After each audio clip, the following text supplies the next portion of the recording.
Janet Protasewicz's victory in Wisconsin's April election to become a justice on the state Supreme Court was a hugely consequential one. It meant that for the first time in 15 years, liberals had the majority. Issues like legalizing abortion and redrawing Wisconsin's legislative maps could potentially become a reality there. Well, just 5 weeks after Justice Protasewicz officially joined the court, Republicans are now calling for her ouster before she has yet to hear a single case.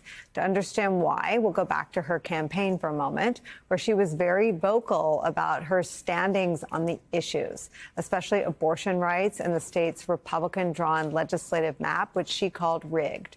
Her passion invigorated Wisconsin Democrats, and she beat her opponent handily by 11 points.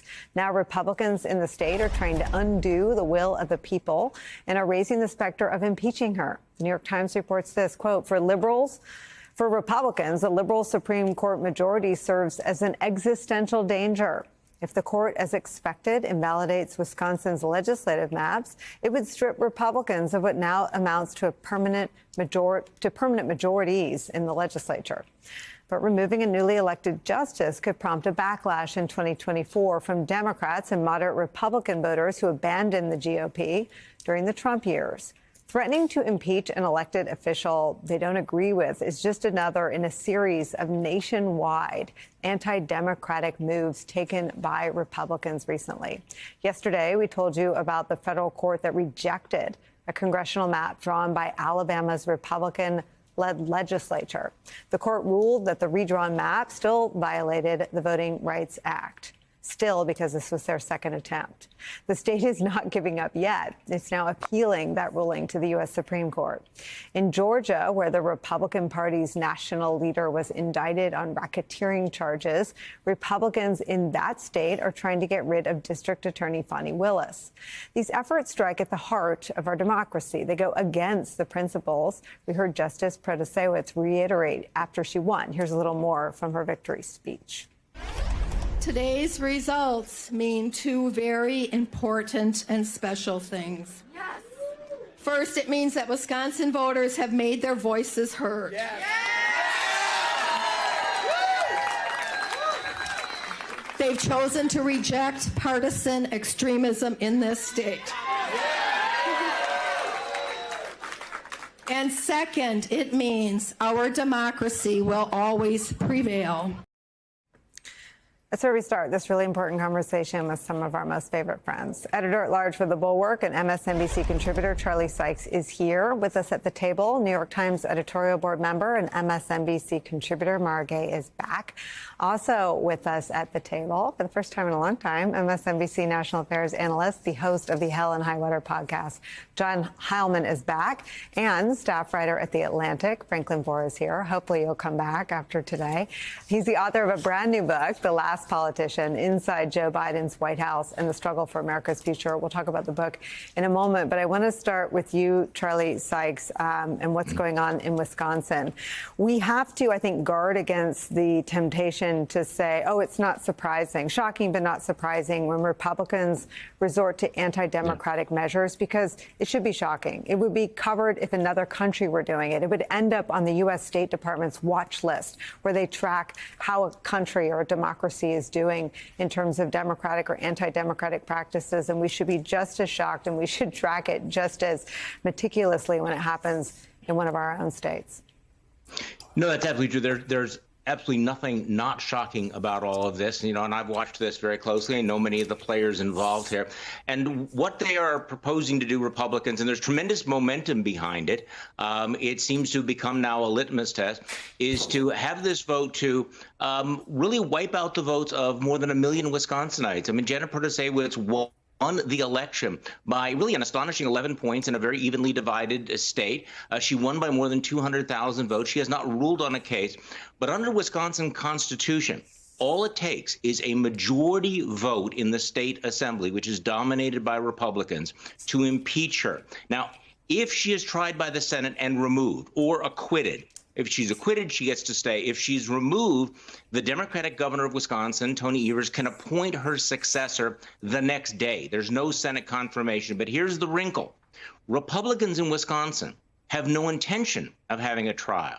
So what happens is that if she's impeached by the state assembly, she is immediately suspended. She's put on the bench. She cannot rule. So what's happened is that Republicans have decided they don't want there to be a liberal majority on the state Supreme Court. So they are simply going to nullify the election.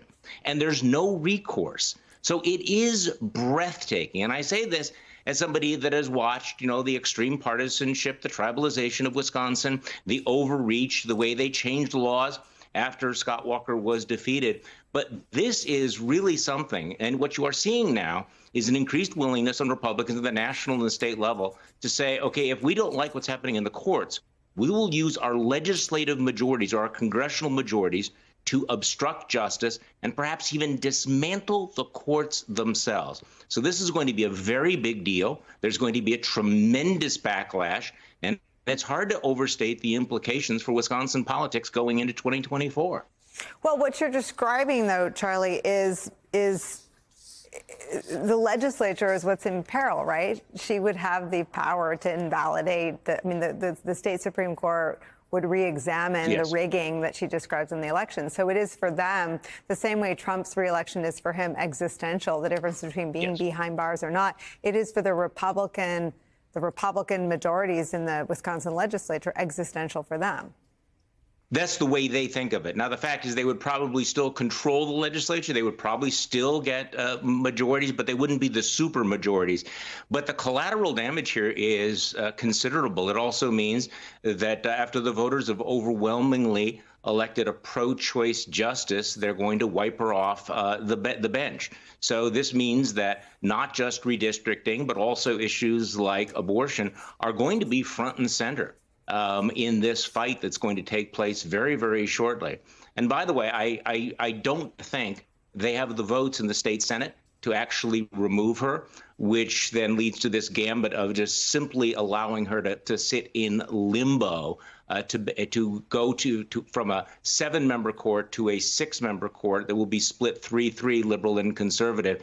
And so we are going to become a very dysfunctional state going into this election, because this court has been very much radical. The conservatives have been very much radicalized. It's just amazing to talk about conservatives in the state of Wisconsin being radicalized, but it is absolutely the case. Charlie, I have one more question for you, and then I want to broaden the conversation. In Georgia, they passed a law that Governor Kemp signed allowing the removal of prosecutors, and Kemp used his bully pulpit. It's not clear that he has any real authority in this space to say, nah, don't do it. No. Is there a Kemp in Wisconsin that would say, don't do it?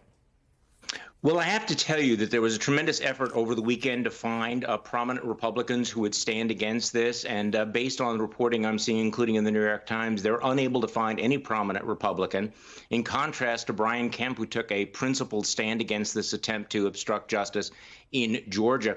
Former Governor Scott Walker is all in endorsing the removal of this liberal justice, who, by the way, has not ruled on anything. And under the Wisconsin Constitution, you can only impeach for kinds of corruption. There's no allegation of corruption. So here in Wisconsin, there are no prominent Republican voices saying this is the wrong thing to do. We cannot use our legislative power to attack the Wisconsin Supreme Court. So it's a very different situation here than in Georgia.